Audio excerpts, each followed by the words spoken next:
Hi, it's Denis here. I'm excited to show you some art in detail I've never been able to before in video.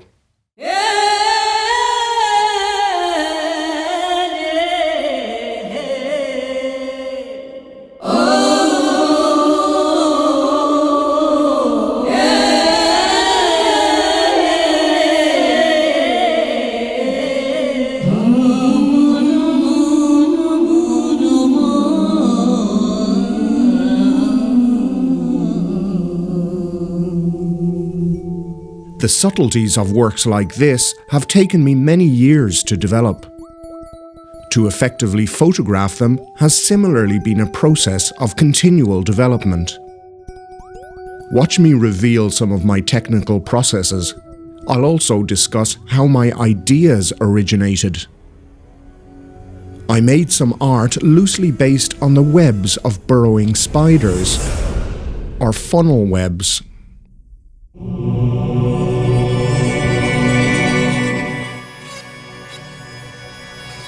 My engraved writings, etched in layers of glass, may suggest a dandelion, an eye, or a hurricane.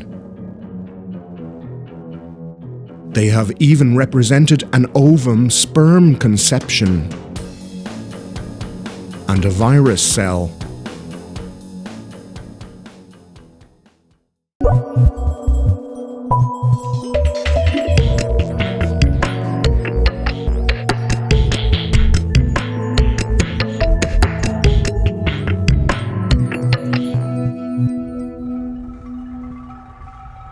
Here I chose to suggest a cross-section of an underground spider web. A spider is lurking inside, hidden in the web of writing.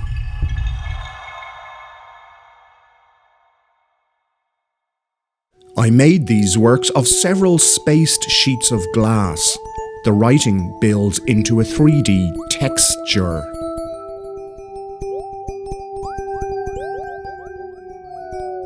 Drops of clear resin on the glass layers illuminate these manuscripts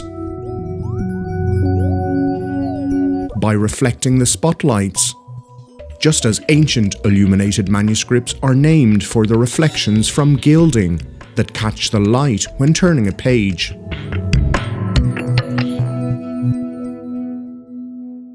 The background is a paper sheet that I painted and gilt with silver and gold before applying some words in calligraphy. I make the frames too. These feature 10mm clear acrylic, also engraved.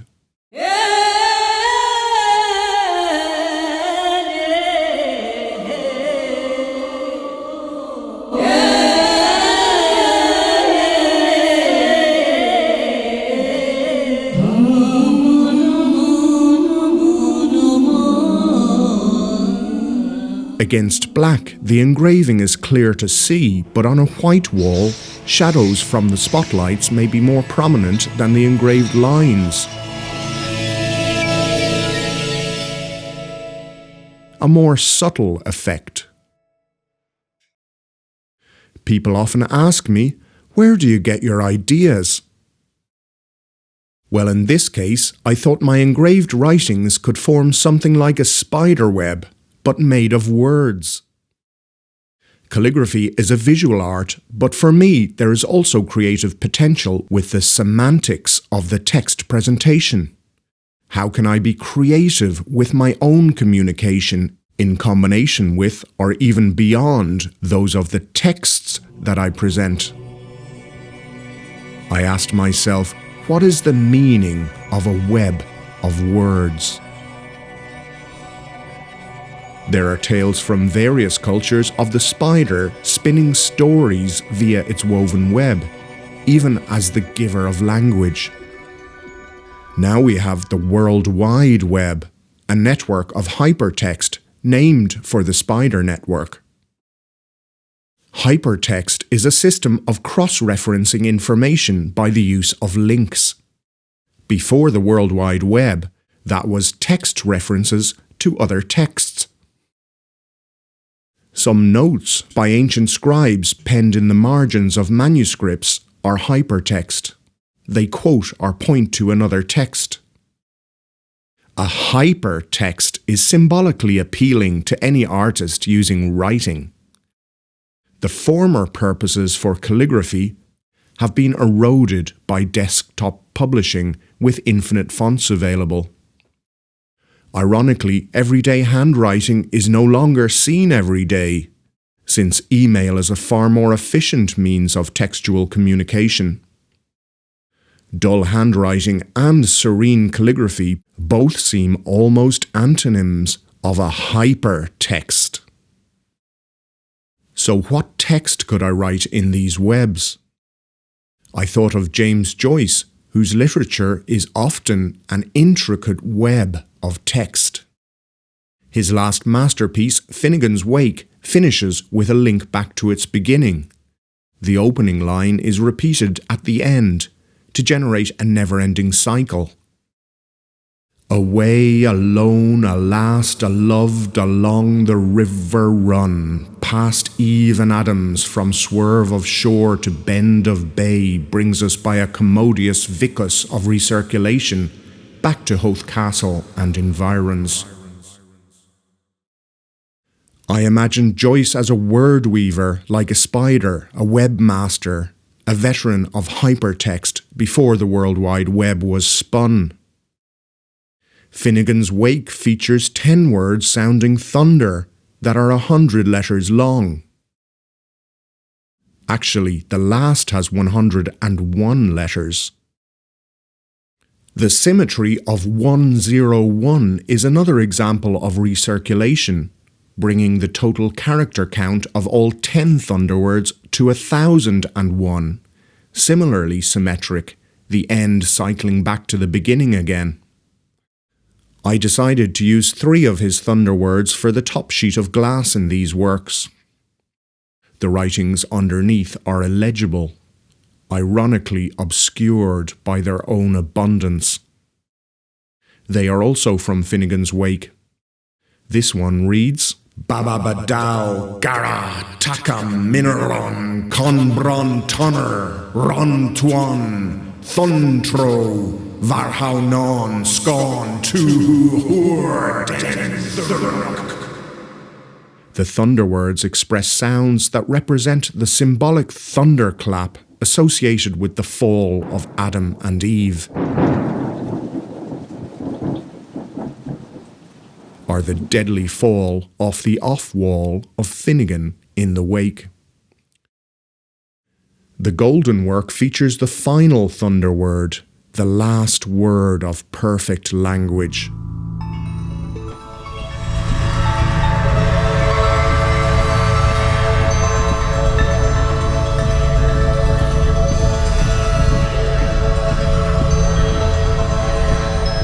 The top layer letters remain legible towards the left, even in video. I did not engrave the reverse side of the glass sheets there. The texture is deeper at the right, as I engraved both sides of all but the top sheet. In the originals, it is possible to decipher all of the top layer thunderword. This one is a mashup of Scandinavian gods and their associated objects and traits. The word reads, Ulhod, Turdenweir, Mudgard, Grinneer, Erder, Molnir, Fenrir, Lucky, Baugiman, Dodderin, Surt Kringern, Rakina Rockar.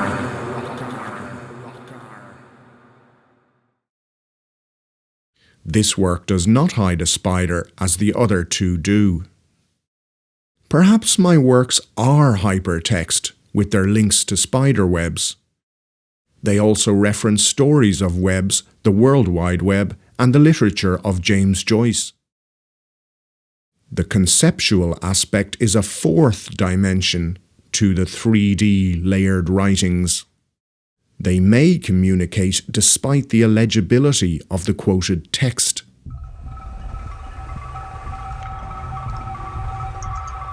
To finish with one more hyperlink, a quote. Nabokov wrote in Pale Fire, Not text, but texture. Not flimsy nonsense, but a web of sense.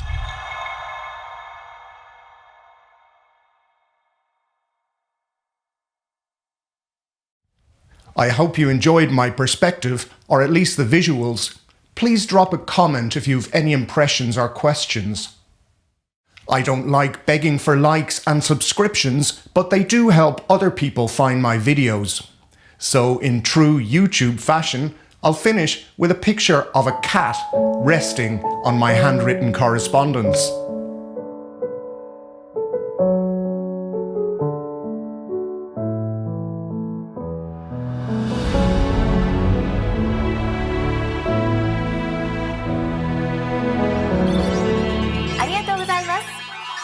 デニス・ブラウンのサイト createscheme.com へいらっしゃいました。